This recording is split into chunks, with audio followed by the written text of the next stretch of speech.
30 to. Ngayon sukatin po natin maigi. Kung siya na po, tandaan niyang sukat. Sarado muna natin. Tingnan natin kung magtagumpay ba tayo. Dapat umabot ito ng 36. Parang lumaki ah. Parang 36 na. Tingnan natin kung naging 26 mga katoto. Bewang niya ay naging 36. Ano? 18 times 2. 36.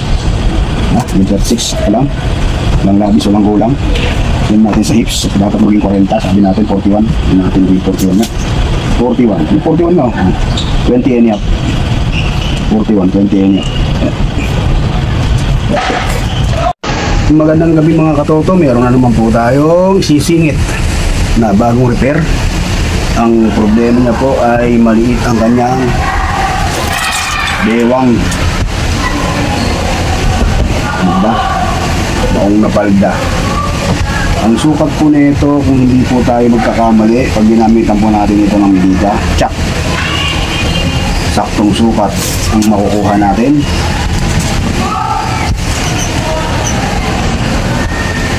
Yan 30 po yung kanyang bewang. Gagawin natin 36. Lalagyan natin ng 6 inches. Gaano kalaki yung 6 inches mga katoto. So paano ba gawin yan? Natural, pagka lumaki yung bewang, dapat magdagdag ka rin sa hips. Siguro kahit plus 3 inches tayo sa hips, no? Kasi aangat yan, lolobo pati. Ano siya?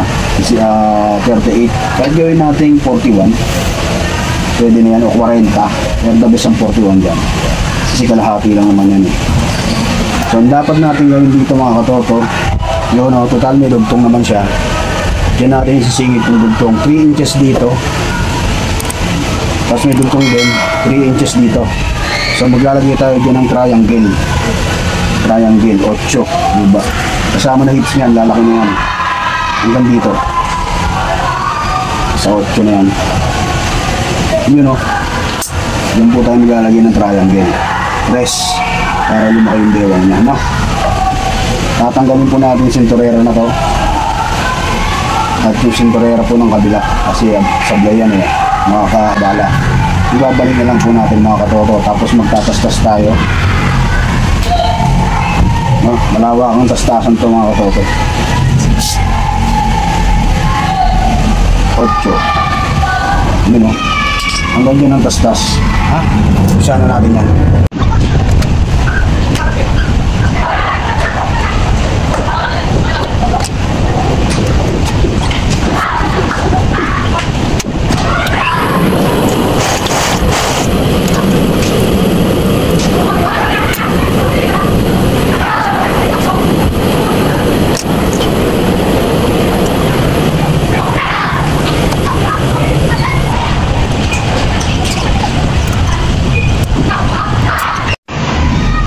At natastas na natin mga katoto.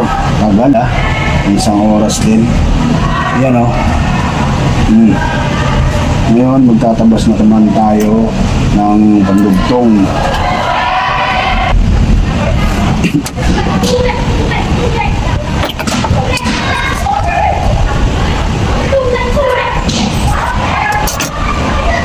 Yun o.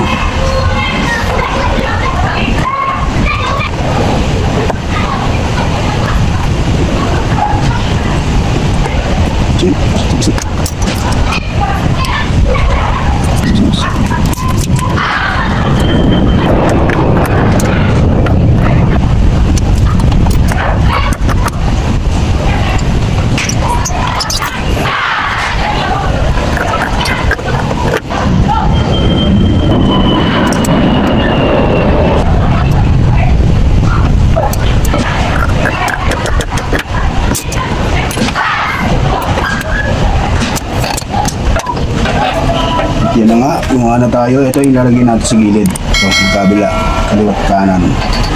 Ayan.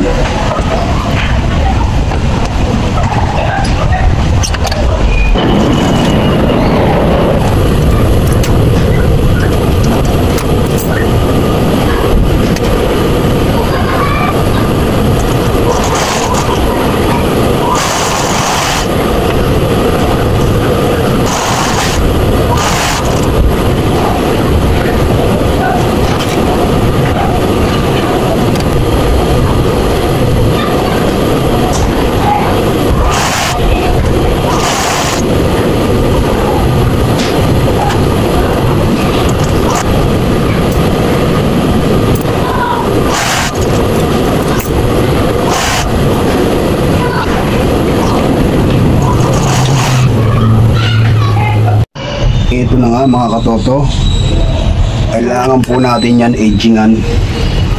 Agingan natin para magaya natin to. Ano? Kaya lang itim yung pang-aging natin, wala tayong ganyang kulay. Pero pwede na yan dahil nasa loob naman. Yan, ito tayo.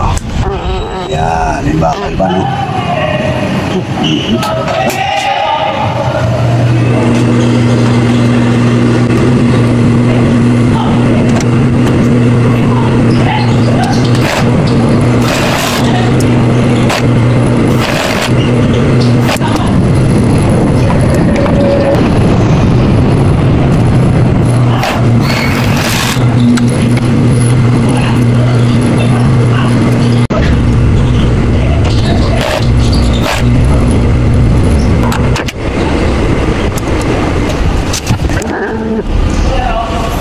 Yun, natahin na po natin para malagyan po natin ng pasada. Pasadahan na natin mga katoto.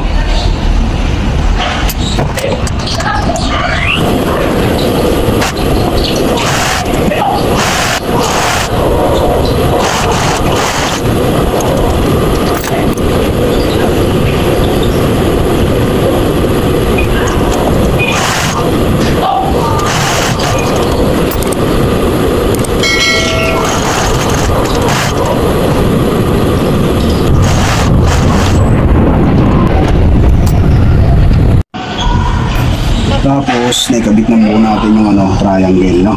Lumaki na yung bewang niyan. Lagyan naman natin ng sa niya, sa belt. Ano?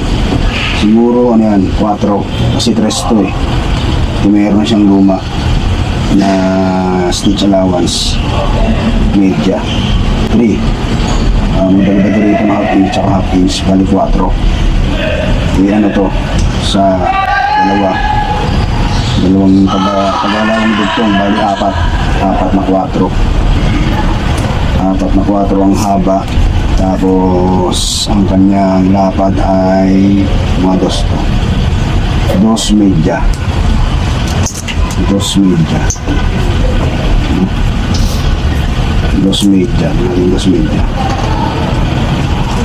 dito na tayo mag-start kasi ito ang diretso eh.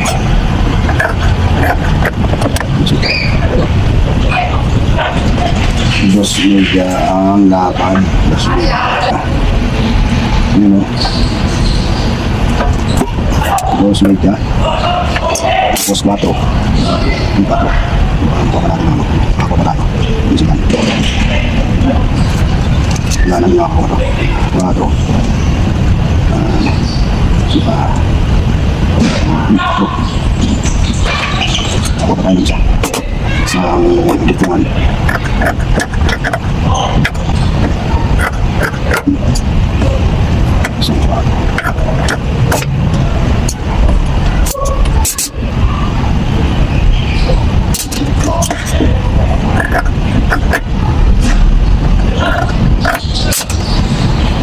Suot tayo pa isa. Bali 4 ang kailangan natin. 4 na piraso.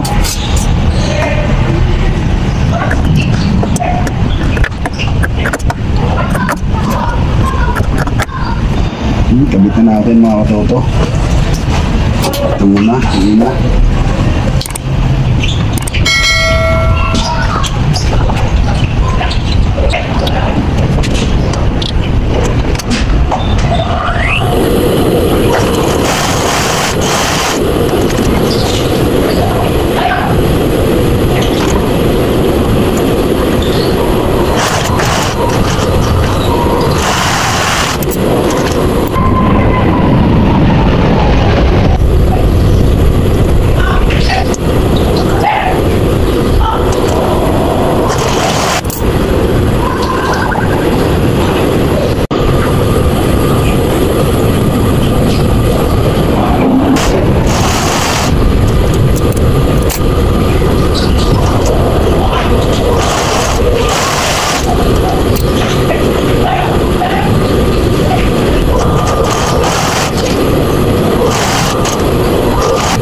nga mga katoto, natapos na po natin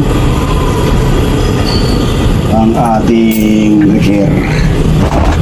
Kanina 30 to, ngayon sukatin po natin maigi kung saan na po banda ang kanyang sukat. Sarado muna natin, tingnan natin kung nagtagumpay ba tayo. Dapat umabot to ng 36. Parang lumaki ah. Parang may 26 na nga. Tingnan natin ah. Ito naman ang sentro niyan eh. Ang sentro niyan. Tingnan natin kung naging 26 mga katoto. Bewang niya ay naging 36. Yan o. 18 times 2. 36. Naging 36. Ito lang. Walang labis, walang kulang. Yan natin sa hips. Dapat maging 40. Sabi natin 41. Yan natin maging 41 nga. 41. Yung 41 nga. 20 any up. 41, 20 any up. Yan. Ganyan lang po, kadali. Matibay po yan. Tingnan mo sa loob. Maayos po pagkakagawa natin yan. Gayun din dito sa kabila. Matibay po yan. Yan.